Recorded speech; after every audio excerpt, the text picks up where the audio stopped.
રાષ્ટ્રીય સ્વયંસેવક સંઘ એટલે કે આરએસએસ પ્રેરિત રાષ્ટ્રીય આદિજાતિ સંઘ દ્વારા ગતરોજ એસડીએમ ડેડિયાપાડાને ધર્માંતરણને અટકાવવા માટેનું એક આવેદનપત્ર આપ્યું છે। ત્યારે એમને આદિવાસીઓનો ઇતિહાસ ખબર નથી। અનાદિકાળથી વસનારો જેને આજે આદિવાસી તરીકે ઓળખવામાં આવે છે। આદિવાસીની સભ્યતા અને સંસ્કૃતિ એ ધર્મપૂર્વી છે।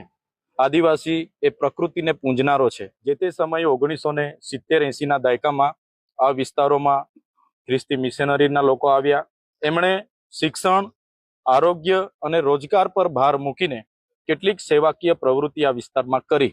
ડેડિયાપાડા સાગબારા જ્યાંથી આ આવેદન મળ્યું છે, વિસ્તારનો હું ધારાસભ્ય છું। તમામ ગામમાં મારું સંગઠન છે। હજુ પણ કેમ છું, આદિવાસી એ પ્રકૃતિ પૂજક છે અને આદિવાસી સંસ્કૃતિ એ ધર્મપૂર્વી સંસ્કૃતિ છે।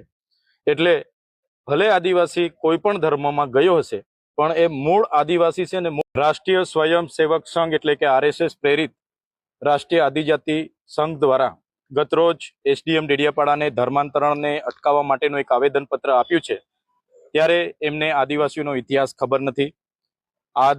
અનાદિકાળથી વસનારો જેને આજે આદિવાસી તરીકે ઓળખવામાં આવે છે। આદિવાસીની સભ્યતા અને સંસ્કૃતિ એ ધર્મપૂર્વી છે। આદિવાસી એ પ્રકૃતિને પૂંજનારો છે। જે તે સમયે 1970-80ના દાયકામાં આ વિસ્તારોમાં ખ્રિસ્તી મિશનરીના લોકો આવ્યા। એમણે શિક્ષણ, આરોગ્ય અને રોજગાર પર ભાર મૂકીને કેટલીક સેવાકીય પ્રવૃત્તિ આ વિસ્તારમાં કરી। ડેડિયાપાડા સાગબારા જ્યાંથી આ આવેદન મળ્યું છે, વિસ્તારનો હું ધારાસભ્ય છું। તમામ ગામમાં મારું સંગઠન છે। હજુ પણ કેમ છું, આદિવાસી એ પ્રકૃતિ પૂજક છે અને આદિવાસી સંસ્કૃતિ એ ધર્મપૂર્વી સંસ્કૃતિ છે। એટલે ભલે આદિવાસી કોઈ પણ ધર્મમાં ગયો હશે, પણ એ મૂળ આદિવાસી છે ને